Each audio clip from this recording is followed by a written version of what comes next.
Level 1. The Tracker. Nobody told you to leave the farm, but the choice made itself. $2 a month to shovel freezing manure in Nebraska while your mother coughed up blood and your father owed the bank more than the land was worth. The instructions from the older men who hired you were burned into your memory. Look for broken twigs, displaced rocks, horse droppings that are still warm to the touch. You are 15, and your shift is from before sunrise until you can no longer see your own hands in the dark. You ride with a posse of 3 hardened men who smell like stale tobacco and unwashed wool. You don't own a gun. You just have a fast horse and eyes that can read the prairie grass. The men you are looking for stole cattle. You don't know them. You don't care about the cattle. You just care about the $5 they promised you if you find the trail. On the 4th day, you find the camp in a shallow ravine. You point it out. The older men tell you to stay back and hold the horses. They don't announce themselves. They don't pull out a badge. They just raise their repeating rifles and open fire on the sleeping men. You hear the deafening crack of the gunpowder and the horrific wet sounds of men dying in the dirt. When it is over, you walk down to the camp. You see the blood pooling into the dry earth. Your stomach violently rejects the meager beans you ate for breakfast. You vomit into the brush. One of the older men tosses a crumpled $5 bill at your boots. He tells you to wipe your mouth and saddle the horses. You think about going back to the farm, but then you think about your mother's medicine. You pick up the bloody $5 bill, slide it into your pocket, and tell yourself the trade is worth it. Level 2, the gun hand. You are 18 now. You don't just hold the horses anymore. You bought a used heavy Colt, .45 Peacemaker, from a pawnbroker in Abilene. The cylinder rattles a little, but it fires straight. You are part of the muscle now. A gun hand. You ride with the local marshal's posse, but you aren't wearing a tin star. The law doesn't pay a salary to boys like you. They just offer a share of the bounty. The target is a man who robbed a Union Pacific supply train.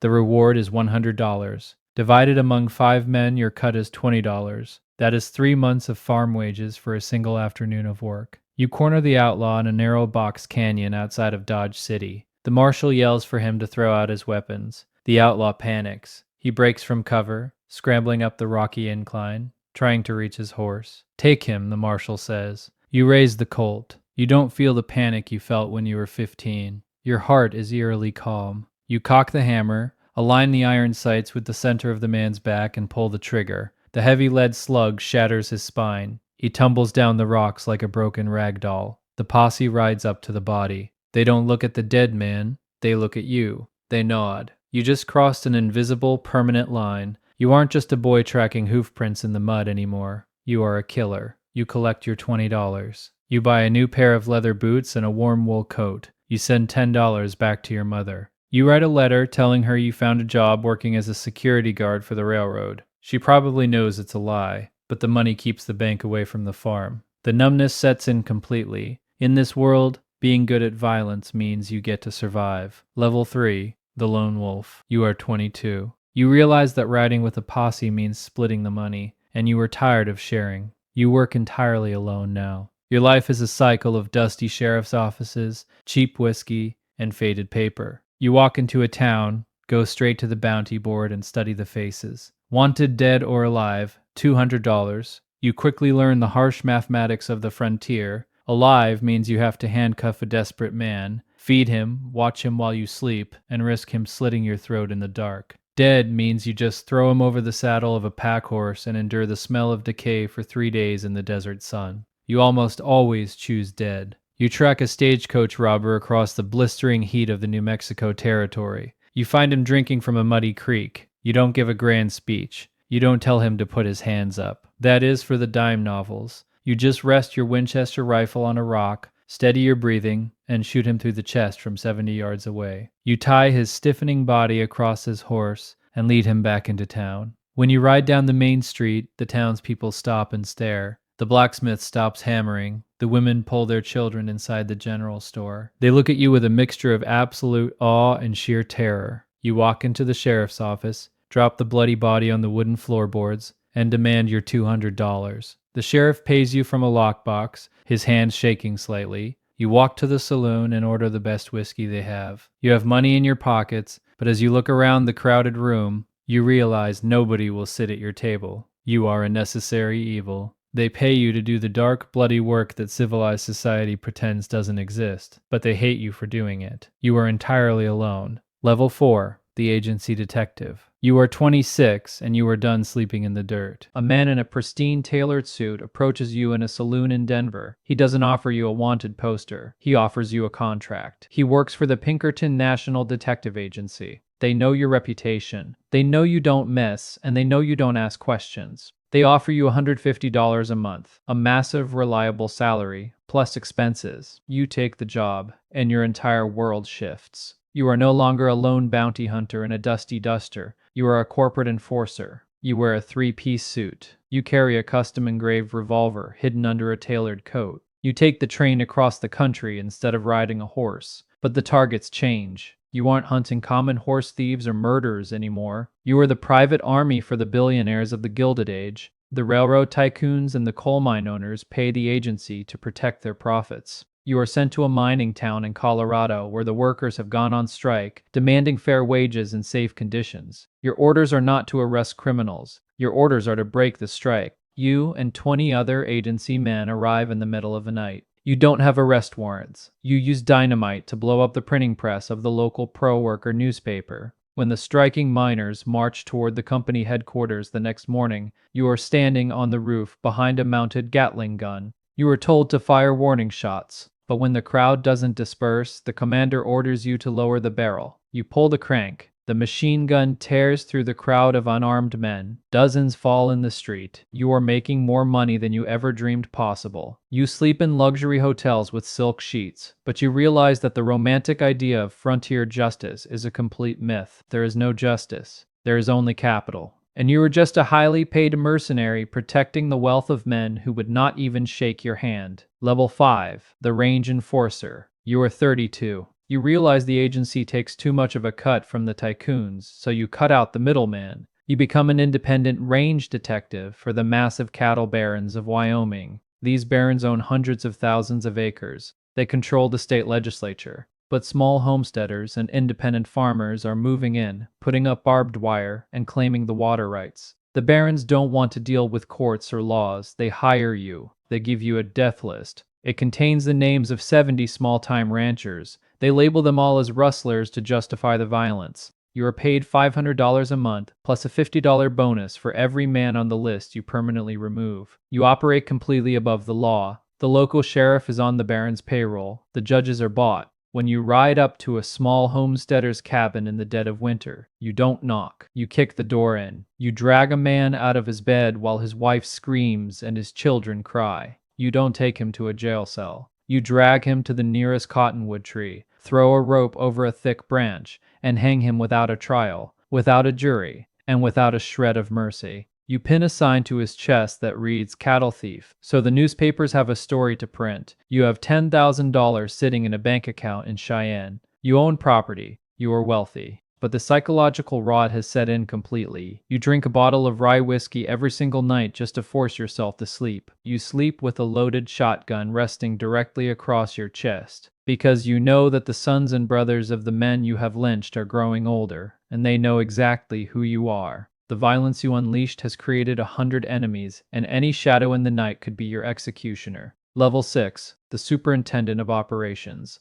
You are 39. You don't ride in the rain anymore. Your knees are shot, and your lower back aches from old bullet wounds when the weather turns cold. You have transitioned completely into management. You sit behind a massive mahogany desk in a telegraph office in San Francisco. You are the superintendent of a massive bounty hunting and private security syndicate. 50 men answer directly to you. You are the spider in the center of the web. When a notorious gang like the Wild Bunch or the James Younger gang robs a federal train, the government doesn't call the local sheriff. They telegraph you. You don't saddle a horse. You look at a massive map on your office wall. You coordinate the logistics of a manhunt. You charter private trains to transport horses and heavily armed men across state lines. You bribe local postal workers to intercept mail. You pay prostitutes to slip sleeping powder into outlaws' drinks. You manage the flow of blood like a corporate accountant manages ledgers. You authorize a $10,000 operation to hunt down a single train robber. You send a team of 20 men into the mountains.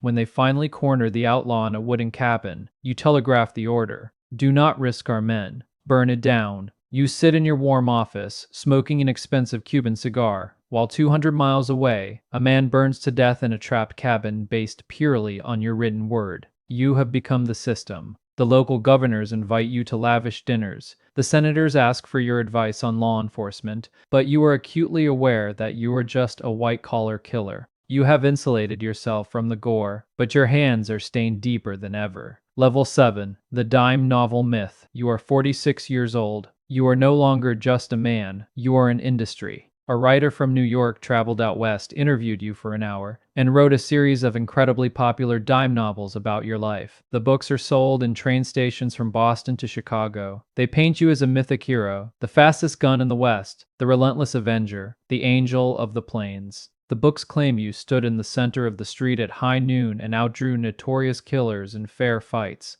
It is a complete, fabricated lie. You know the truth. You survived this long because you never fought fair. You shot men in the back. You shot them while they slept. You brought shotguns to pistol fights. But the myth becomes a curse. Because your name is famous, you become the ultimate trophy. Every drunken, arrogant 19-year-old kid with a brand new revolver who reads those dime novels wants to make a name for himself. They know that whoever kills the legend instantly becomes a legend. You live in a state of absolute, crushing paranoia. You cannot eat in a restaurant without sitting with your back firmly pressed against a solid wall, your eyes tracking every single person who walks through the swinging doors. You cannot walk down the street without keeping your hand resting inches from the butt of your revolver. You don't have friends, you have liabilities. You don't have a family, you have targets that your enemies could use against you. You have amassed a fortune of $50,000. You have everything a man could want, but you are a prisoner of your own reputation. You live in a golden cage built entirely out of cheap paper and printed lies. You realize that you cannot retire. There is no quiet farm waiting for you. If you put the gun down, you die. Level 8, the end of the frontier. You are 52. The year is 1905. The Wild West you knew is dead. The telegraph lines connect every town. Telephones are appearing in offices. Federal agents with badges and law degrees are taking over jurisdiction. The brutal extrajudicial violence that you provided to the tycoons is no longer an asset to them. It is a political liability. The very same barons and politicians who paid you to hang men 20 years ago now pretend they don't know you. You're a relic, a dangerous ghost from an uncivilized time. You are sitting in a quiet, dimly lit saloon in a dying silver mining town in Nevada. It is raining outside. You are drinking cheap whiskey, thinking about the farm you left 37 years ago. You wonder if your mother ever forgave you. You don't hear the footsteps because of the rain. A kid, barely 18 years old, walks through the back door of the saloon. He doesn't call your name. He doesn't challenge you to a duel in the street. He doesn't want a fair fight. He just wants the glory. He raises a cheap, rusted revolver and shoots you squarely in the back. The impact throws you forward onto the sawdust floor. The pain is sharp, then suddenly replaced by a terrifying spreading cold. As you lie there, blood pooling into the dirt exactly like the rustlers you saw when you were 15. You look up at the ceiling. You realize the ultimate devastating irony of your life. You spent decades believing you were the ultimate predator. You thought you were dispensing justice. You thought the money made you untouchable, but you were never in control. You were just a highly effective tool used by rich men to clear the land. And just like a rusted shovel, when the work is done, the tool is discarded in the dirt. Level 9. The cycle continues. The kid walks over to your dying body. His hands are shaking with adrenaline. He reaches down and unbuckles your custom-engraved Colt revolver from your waist. He holds it up to the dim light of the saloon, a triumphant smile spreading across his face. He thinks he is somebody now. He thinks this gun will bring him wealth, respect, and power. He turns and walks out the swinging doors into the freezing rain, completely unaware of the absolute hell he has just condemned himself to. He is entering a cage he will never escape, and the machine of violence never, ever stops.